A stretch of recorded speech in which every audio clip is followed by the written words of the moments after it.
भगवान एक दिन देखते हैं महाराज युधिष्ठिर बड़े उदास हैं, बड़े दुखी लग रहे हैं। तो भगवान ने पूछ लिया, भैया आपको क्या हो गया, आप इतने दुखी क्यों लग रहे हो।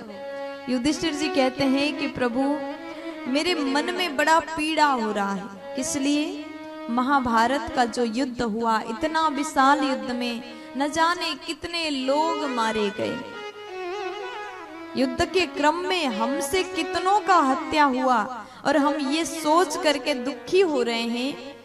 प्रभु जितने लोग मर गए, उनकी स्त्रियां, उनकी नारी, उनकी पत्नी विधवा हो गई केवल हमारे वजह से, इसलिए हमें बड़ा कष्ट हो रहा है। और यहाँ पर भगवान उपदेश देते हैं, देखो भैया आप एक क्षत्रिय हैं और युद्ध करना हर क्षत्रियों का धर्म है। भगवान ने वर्ण बनाए, 4 वर्ण बनाए और हर किसी को अपना अपना अलग काम सौंप दिया। ब्राह्मण, क्षेत्रीय, वैश्य और शूद्र, ये 4 वर्ण हैं। ब्राह्मण का काम है उपदेश देना, वेद पढ़ना, सबको ज्ञान बांटना, ब्राह्मण का कर्म है। क्षत्रियों का कर्म है युद्ध करना, सबकी रक्षा करना। और वैश्य का कर्म है व्यापार करना और शूद्र का काम है सेवा करना। सबको अलग अलग बांट दिया गया और आप अपने धर्म का पालन कर रहे हैं। इसमें दुखी होने वाला कोई बात नहीं। भगवान बड़े अच्छे से समझा रहे हैं, लेकिन युधिष्ठिर जी को समझ में नहीं आ रही। महाराज युधिष्ठिर कहते हैं कि ये तो सब आप ऐसे ही बोल रहे हैं, वास्तव तो यही है, हकीकत यही है, हमारे द्वारा लोगों का वध हो गया और इसका पाप हमको लगेगा। और भगवान सोचते हैं जब तक समझने वाला व्यक्ति समझना ही नहीं चाहे तब तक समझ में नहीं आने वाला। देखिए, जब तक उपदेशक के प्रति गुरु भाव ना हो जाए, उपदेशक चाहे कितना अच्छा ज्ञान दे दे, आपको वो बात समझ में नहीं आएगी। यहाँ युधिष्ठिर जी से भगवान उम्र में छोटे हैं, इसलिए इनको बात समझ में नहीं आ रही। और ये अब उपदेश तो दे रहे हैं, लेकिन युधिष्ठिर जी उसको स्वीकार नहीं कर रहे हैं। तो भीष्म पितामह के यहाँ भगवान पांडवों को लेकर के चले जाते हैं। भीष्म पितामह कुरुक्षेत्र में बाण के सैया में, तीर के सैया में इंतजार कर रहे हैं।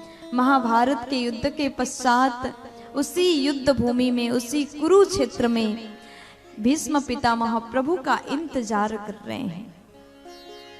भगवान जिस दिन आएंगे, जब प्रभु हमको दर्शन देंगे, प्रभु का दर्शन पाकर ही हम अपना प्राण को त्यागेंगे। भगवान अब भीष्म पितामह के यहाँ जा रहे हैं, दर्शन देने के लिए कुरुक्षेत्र में जा रहे हैं। पांडव को लेकर के, मैया द्रौपदी और कुंती को भी लेकर के चले जाते हैं। और जैसे भीष्म जी ने दूर से देखा भगवान आ रहे हैं, पांडव के साथ में आ रहे हैं।